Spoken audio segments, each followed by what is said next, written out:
Hello friends ଆପଣମାନଙ୍କୁ ଆଉ ଗୋଟେ ନୂଆ ଭିଡ଼ିଓ ସ୍ୱାଗତ। এই ଭିଡ଼ିଓରେ ମୁଁ ଆପଣମାନଙ୍କୁ ବତେଇବି କି ଆପଣମାନେ କେମିତି ଯୋଉଟା କି ଇ-କମର୍ସ ପାଇଁ ଯୋଉ ପ୍ରଡକ୍ଟର ଫଟୋ ମାନେ ଆମକୁ ଦରକାର ହୋଇଥାଏ ସେଥିରେ ଆପଣମାନେ ଯୋଉଟା କି ଫଟୋ ସୁଟଟା କେମିତି କରିବେ। ଠିକ୍ ଅଛି। ଯୋଉଟା କି ଗୋଟେ ପ୍ରଡକ୍ଟର ଫଟୋ ସୁଟ ନିହାତି ଭଲ ହେବା ଦରକାର। ତ ଆପଣମାନଙ୍କୁ ଡିଟେଲ୍ସରେ ବତେଇବି। ଠିକ୍ ଅଛି। ତ ଭିଡ଼ିଓଟିକୁ ଆରମ୍ଭ କରିବା ଆଗରୁ ଯଦି ଆପଣମାନେ ଆମ ଚ୍ୟାନେଲରେ ନୂଆ କି ଆସିଛନ୍ତି ତ ଚ୍ୟାନେଲଟିକୁ ସବସ୍କ୍ରାଇବ କରିଦିଅନ୍ତୁ ଆଉ ଭିଡ଼ିଓଟି ଟିକେ ଭଲ ଲାଗେ ତାହେଲେ ଲାଇକ୍ କରିଦିଅନ୍ତୁ। ଆଉ ଇଏ ହେଉଛି ମୋ ଇନଷ୍ଟାଗ୍ରାମ ଆଇଡି ଯାଇକି ଫଲୋ କରିଦିଅନ୍ତୁ କିଛି ବି ଡାଉଟ୍ ରହିବ ଆପଣମାନେ ପଚାରି ପାରିବେ। ঠিক ଅଛି। ସୋ ଚାଲନ୍ତୁ ଭିଡ଼ିଓଟିକୁ ଆରମ୍ଭ କରିବା। ଦେଖନ୍ତୁ ଫ୍ରେଣ୍ଡସ୍ ଯୋଉଟା ଏ ପ୍ରଡକ୍ଟର ଫଟୋଗ୍ରାଫ କରିବା ପାଇଁ ହେଲେ ଆମକୁ ଯୋଉଟା କି କିଛି ଏମିତି ବଡ଼ ଟୁଲ୍ ଦରକାର ନାହିଁ ଯୋଉଟା କି ଆମେ ଛୋଟ ଛୋଟ ଟୁଲରେ ମଧ୍ୟ କରିପାରିବା। ଯେମିତି ଯୋଉଟା କି ମୋବାଇଲରେ ଦରକାର ଆଉ ଷ୍ଟାଣ୍ଡଟେ ମଧ୍ୟ ଦରକାର। ଏତିକିରେ ହେଇଯିବ ହେଲା। ଆଉ ଯୋଉଠି ବ୍ୟାକଗ୍ରାଉଣ୍ଡ କଣ କେମିତି କଣ କରିବେ ଦେଖନ୍ତୁ ମୁଁ କହୁଛି। ଗୋଟେ ହ୍ୱାଇଟ୍ ପେପର ଆସେ ବଡ଼ ସାଇଜର ଆପଣମାନେ ସେଇଟା ନେଇପାରିବେ। ନହେଲେ ଆପଣଙ୍କ ପାଖରେ ଯୋଉଟା କି କିଛି ବି କପଡ଼ା ପ୍ଲେନ୍ କପଡ଼ା ଅଛି ସେଟା ବି ଆପଣମାନେ ୟୁଜ୍ କରିପାରିବେ।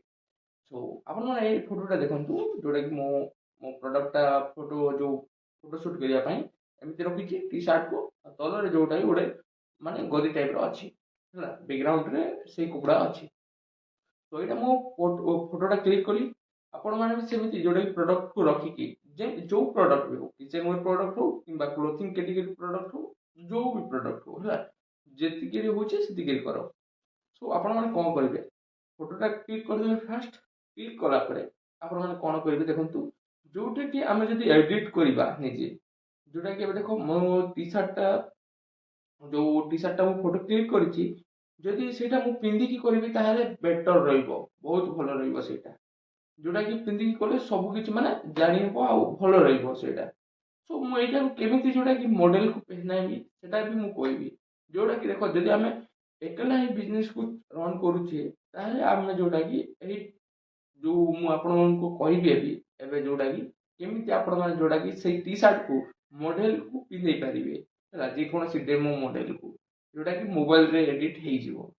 ସୋ ଆପଣମାନେ ଦେଖନ୍ତୁ ମୁଁ ଆପଣଙ୍କୁ କହୁଛି ଦେଖନ୍ତୁ ମୁଁ ମୋବାଇଲ ସ୍କ୍ରିନକୁ ଅନ୍ କରିଦଉଛି ଏଠାରେ ଯୋଉଟା ଫଟୋ କ୍ଲିକ୍ ହେଲା ପରେ ହେଲା ଆମେ ଯୋଉଟା ସବୁ ପ୍ରଡକ୍ଟର ଫଟୋ ସୁଟ୍ କରିଦେଲା ଫଟୋ ନେଇ ସାରିଲା ପରେ ଆପଣମାନେ କଣ କରିବେ ଦେଖନ୍ତୁ ମୋବାଇଲ ସ୍କ୍ରିନକୁ ଅନ୍ କଲା ପରେ ସେଠାରେ ମୁଁ ଚାଟ୍ ଜିପିଟିକୁ ଅନ୍ କରୁଛି।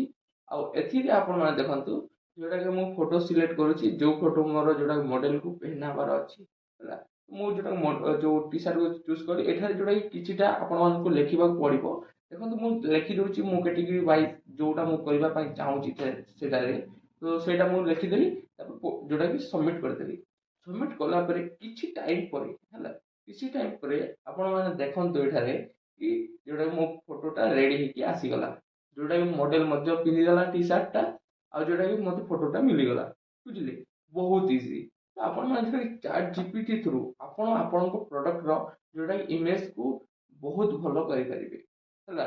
ଯୋଉ ଫଟୋଟା କ୍ଲିୟର ଆସିବ ଫଟୋରେ ଯୋଉଟା କି ସାଫ୍ ସାଫ୍ ଦେଖାଯାଉଥିବ ସବୁ କିଛି ଡିଜାଇନଟା ତାହେଲେ ଆପଣଙ୍କ ପ୍ରଡକ୍ଟଟା ରନ୍ କରିବ। ଯୋଉଟା କି ଫଟୋଗ୍ରାଫି ପ୍ରଡକ୍ଟର ମେନ୍ ଏଠାରେ। ଯେତେ ଆପଣମାନେ ଭଲ ଫଟୋ କରିବେ ପ୍ରଡକ୍ଟର ଯେତେ ୟୁନିକ୍ କରିବେ ସେତେ ଭଲ ରହିବ ଏଠାରେ ବୁଝିଲେ। ତ ସେମିତି ଆପଣମାନେ କରିପାରିବେ ଆପଣମାନଙ୍କୁ କିଛି ବି କ୍ୟାମେରାର ଦରକାର ନାହିଁ କି ଏଇଟା ବି ଦରକାର ନାହିଁ।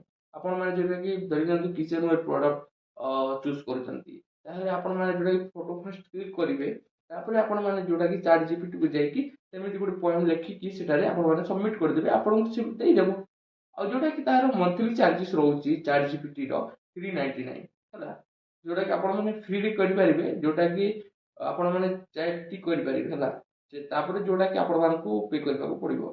ଯୋଉଟା କି ମନ୍ଥଲି ତାର ପ୍ଲାନ ରହୁଛି 399 ଓକେ। ତ ମୁଁ ଆପଣଙ୍କୁ ବୁଝେଇଦେଲି କି କେମିତି ଯୋଉଟା ଇ କମର୍ସ ପାଇଁ ଫଟୋ କରାଯାଏ ଯୋଉଟା କି ଫଟୋ ସୁଟ୍ କରାଯାଏ ପ୍ରଡକ୍ଟର। ତ ଆପଣମାନେ ଏପରିକା ଯୋଉଟା କି ଆପଣମାନେ ଆପଣଙ୍କ ପ୍ରଡକ୍ଟର ଫଟୋ ସୁଟ୍ କରିପାରିବେ। ବହୁତ ଆପ୍ଲିକେସନ ଅଛି ଯେଉଁଥିରେ ଆପଣମାନେ ଏପରି କାମ କରିପାରିବେ। ଠିକ୍ ଅଛି। ସୋ ଏ ଭିଡ଼ିଓରେ ଏତେ ହିଁ ଆଉ ଗୋଟେ ଭିଡ଼ିଓରେ ଦେଖା ହେବା। Thank you for watching.